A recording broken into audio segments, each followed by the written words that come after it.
Hey there, it's Michael. Welcome to Whole Again, the show that's here in support of you creating a meaningful life and the person you're becoming. And I'm excited to share a new series with you that will air this summer as America turns 250 years old, which is still pretty young relative to many other countries across this big blue marble that we all share. The series is called A Perfectly Imperfect Union.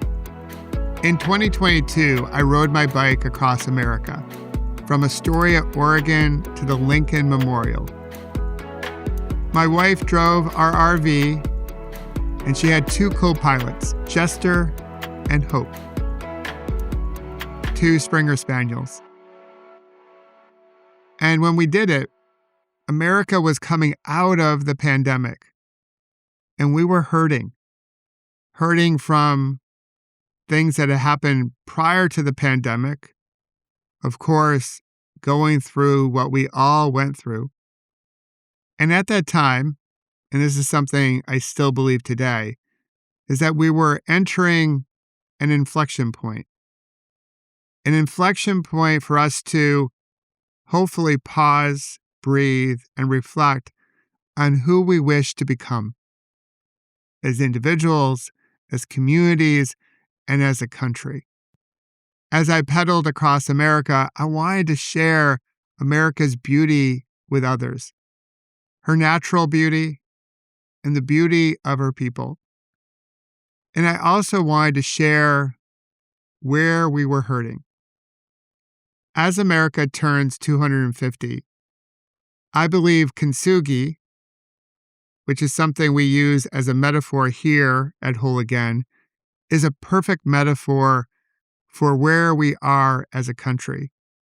There's so much beauty to celebrate, and we can also acknowledge that parts of us feel broken or are broken, but we can find a way to come back together, just like Kinstugi teaches us. And when we do, we don't try to erase or cover up where we have scars or blemishes. We highlight them in gold, and we celebrate them as symbols of our strength and resilience. Kinstugi is called the golden repair, and in essence, we can see beauty in something that's perfectly imperfect. During this series, I plan to speak to at least 2 people in each state and the District of Columbia.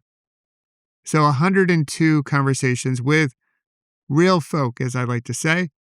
We're going to let the celebrities and the big influencers have their day somewhere else. But here, I want to reach out and talk to real people and listen to their reflections as they think about America turning 250 years old. And my hope is that you'll tune in to at least one, if not all 102. Because my theory going into this is that you'll hear different perspectives. Some may be aligned with yours. Others may not. But my hope is that you hear the goodness in your fellow citizens and realize, as Maya Angelou shared with us, we are more alike, my friends, than we are unalike. We are more alike, my friends, than we are unalike. I've had the privilege of traveling all over the world and all over this country. And this belief is something that I hold deep inside of me. So yes, I do believe that we are more alike, my friends, than we are unalike. So if you're ready to get to know one of your perfectly imperfect neighbors, just like all of us, take a healthy breath in and a slow, releasing breath out, and get to know Ashley Houghton.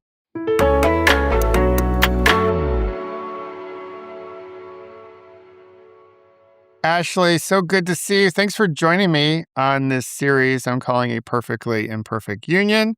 How the heck are you today?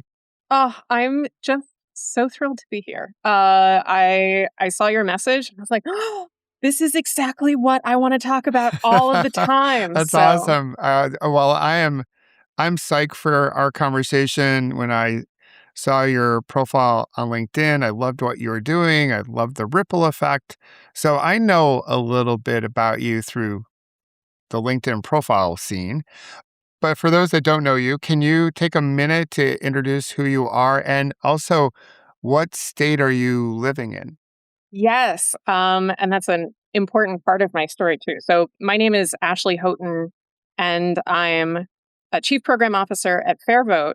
But more importantly, I am a daughter of Maryland, our great state of Maryland.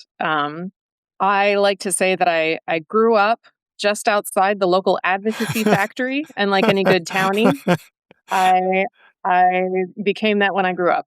Very cool. So for those that have not been to Maryland, Yeah. because we live in a big country and not everyone has been everywhere. And I spent the first part of my career down in DC. So I do appreciate Maryland and all that it can offer. But for those that don't know much about Maryland, what's something that's really cool about it that people might not know about? Um, you're gonna wander through the state and you're gonna say, it's gorgeous. There are so many beautiful places where you could put in a kayak. There are so many beautiful lakes. And my fun fact of the day is there are no natural lakes in the great state of Maryland. Those are Really? all, yes, every beautiful pond or lake that you have seen came after the hard work of many citizens here. Now, there are lots of, we have the bay and we Sure. have a lot of watersheds and rivers, but any lake, that's new. Yeah, that's pretty cool. That is a great fun fact. I love I do love, though. I was speaking with someone else, in the series that lives in Maryland, and we were talking about how diverse it is as far as, like, vibe and culture. You have the Eastern Shore, you have a cute little quaint town like Annapolis, you have Baltimore and DC, but you go out west to Cumberland, it's, like, a totally different vibe. You got the burbs, you got it all there, and you got some good food too for all the foodies. It's a good state to be a foodie in. It is an incredible foodie state. Um, Yeah. I think it's part of the kind of melting pot tradition of DC and the surrounding areas, but um, just in our own community, I know that when I went to California, the food that I missed the most was Ethiopian food. And being from Yes. having lived in DC, I'm sure that you've eaten some injera. So there used to be a great Ethiopian restaurant in Adams Morgan back in the day when I was there. So like that was always a good place. Adams Morgan, for those that don't know, in DC is also like a really cool, just a good vibey neighborhood. So I yeah, I actually used love to it. live there in DC, and I used to have to wander through the bachelorette parties to get home if I Oh, worked late yeah. on Friday. Yeah, Yes, there were a many a party. many a party there. Yeah. Yeah, now DC is a little bit different, but in, like, still some really amazing ways, but you do have, like, all these different cultures coming together, so you get a lot of really great cultural differences, food differences. It's like it's a really I think it's a really great scene. So, say you're hanging around with all your Maryland friends Yes. and they ask you, "Hey, Ashley, what does America mean to you?" How do you respond? Yeah. Probably with a big sigh ahead of it. Okay. I I'm the daughter of an immigrant, first of all. My mother is from Australia, and I think it contributes to my love of this country like a family member. It's like Mm, it's caring so deeply about someone and seeing them as their own kind of individual sure. where occasionally she disappoints me. Uh and I always want to make her a little bit better, kind of like a child or a sister, Sure. but I do feel intrinsically linked. Yeah. Yeah. I can appreciate that answer. You see something in someone You're like, you have so much potential. Right. And I love you so much, but sometimes you drive me freaking crazy because you're not leaning into your full potential. And I want to be there to help, but sometimes I don't know how to help. So, and that can be joyous and it can be frustrating. It can be all of that messiness that the country really is. Are you just saying that my career path has just been codependency? I love that. I love that. So even though that we might have times where we don't lean into our full potential, when we think about our union and connection, are there times though that you feel connected to, metaphorically speaking, your fellow neighbor, even those that you may disagree with or have a different perspective of? I have found that the hyper local community can, particularly in a place that's as lovely and diverse as Maryland, is what like tests my sense of humanity the most and reinforces it the most. Like anyone who Ah, lives in a neighborhood knows that when something is hard on a family or if they're witnessing hardship, that is where you can have the most connection and impact. And when things go sour, like any rough HOA, yes. Yeah. uh, you know, I used to lament to my spouse. I would say, why am I working on human rights? Humans are awful. I should be working with animals instead, right? Yeah. Yeah, it's like, life is pretty good except for the human part of it, right? Right. But that's when I felt most connected. Is just kids playing in the cul-de-sac and Yeah. reaching out. 'Cause, we have a house kitty corner that butts up against our house, and they have a bunch of kids, and the bunch of kids have a lot of friends, and so there's so much giggling and laughter and splashing. It's such a joyous sound, and I know that in our neighborhood, if there was a thing happening, like a big storm comes through or whatever, people would come to each other's aid. But the guy down the street with his tree that's blocking the view, to Right. have it be safe to drive in the neighborhood, at times I just want to pull whatever hair I still have out of my head because he frustrates me. But I know that if there was a crisis that either one of us was experiencing, we'd be there for each other. So yeah, it's a Exactly. little bit, Yeah. yeah. So yeah. So I use the Japanese art form of kintsugi as a metaphor for the country. I'm on a quest to educate more people about the beauty of kintsugi because I think it can be a really apt metaphor for where we are as a country. So if you took like that kintsugi spirit, and if you could, maybe not in a perfect way, but like a first step way, help us come together, heal, grow potentially, what's that one thing that you would focus in on? Um, so for context, and for those who don't know, I spent the first half of my career working on national security and human rights issues and civil liberties issues. And I made the switch into democracy because I was kind of banging my head against the wall.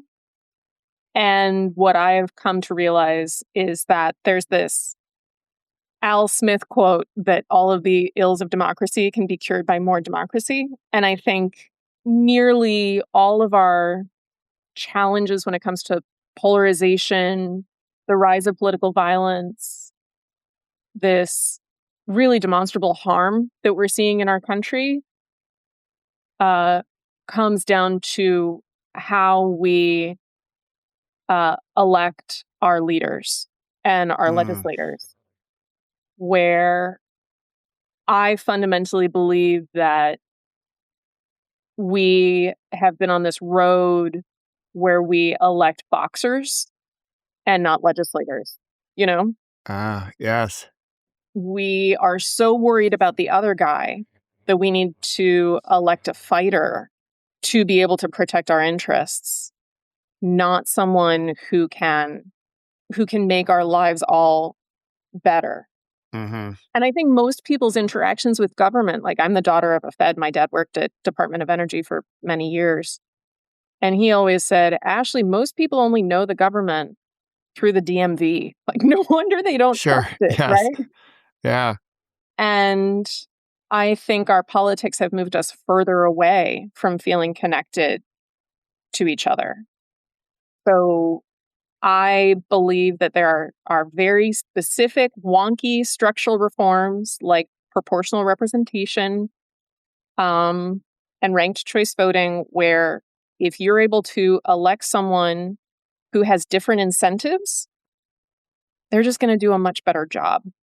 And that isn't a left-right thing. It's a what if you elected someone who had the mandate to pass things that would help you and help your neighbor?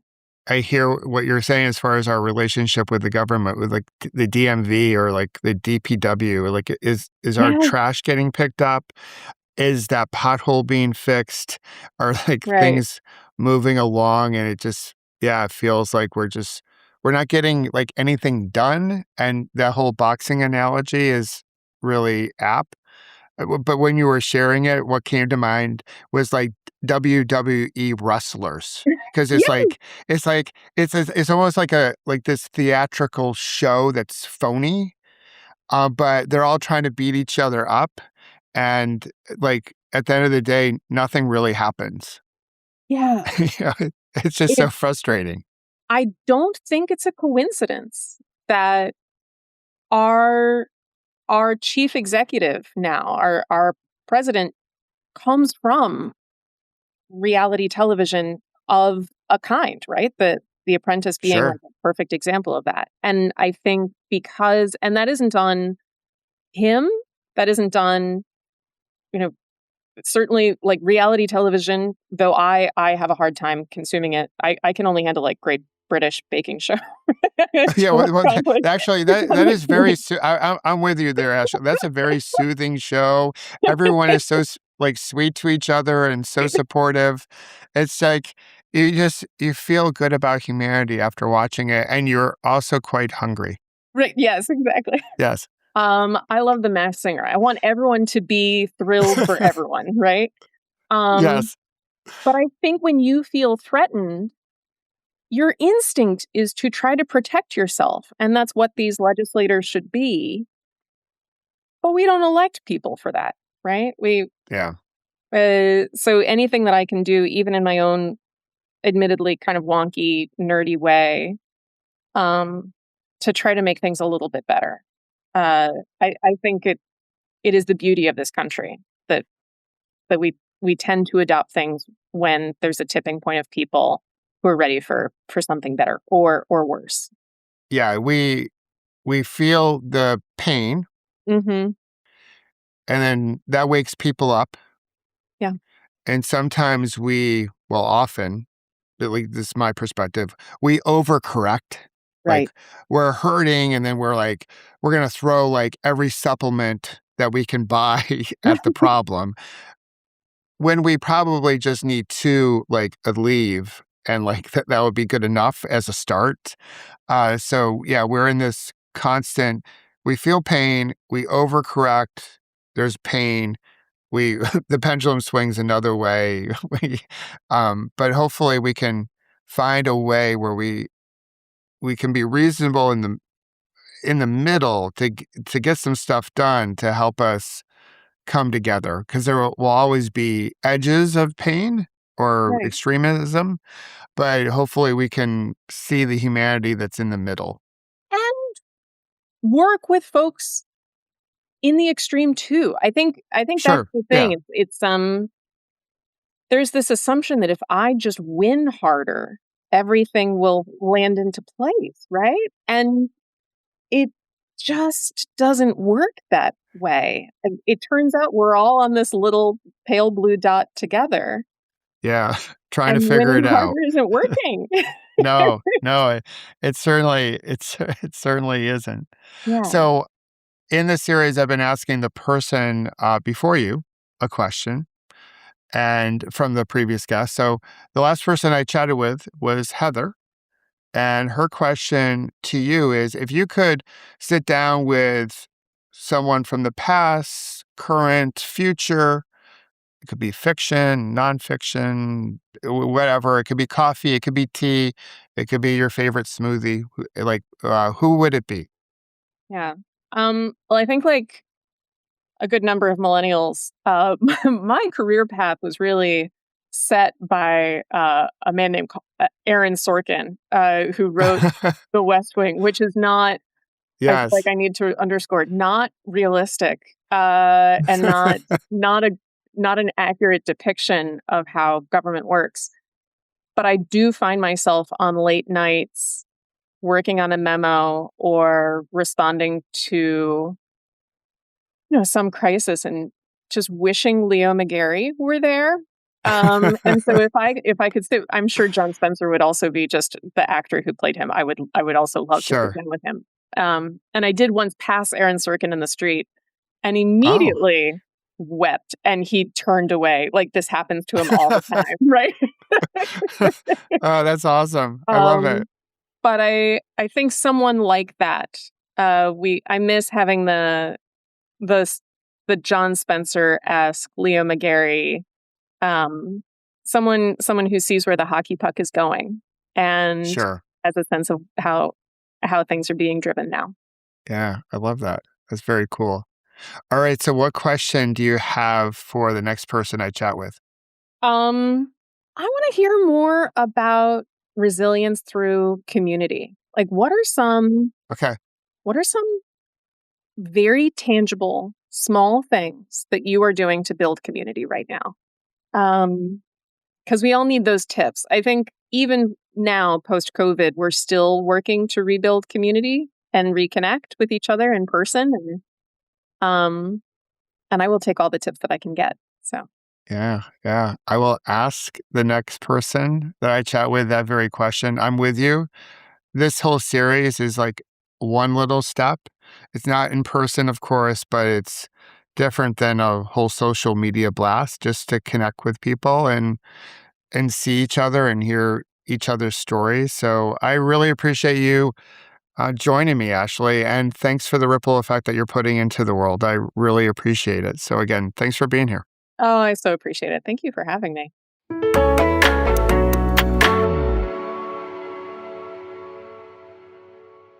I love the fact that Ashley brought forward The West Wing. I love that show, especially since I was living in Washington, D.C. at the time. And I love that she's doing some of the wonky work that's required to help us become a more perfectly imperfect union. And I did appreciate her fun fact about Maryland. I did not know that. And her question about community resilience is key. I go out to companies and talk about resilience all the time, but the lens is really around their culture. So if we take that and apply it to our communities, the communities where we live and work and play, that's where we can start, taking a small step to build resilience within our community. So how would you respond to her question? Let me know in the comments. And as always, thanks for being here and listening in. I hope you'll check out the next episode of Whole Again and continue to listen to our series, A Perfectly Imperfect Union. But until then, remember to celebrate your scars as golden symbols of your strength and resilience. And don't forget to have fun. Storm in the castle.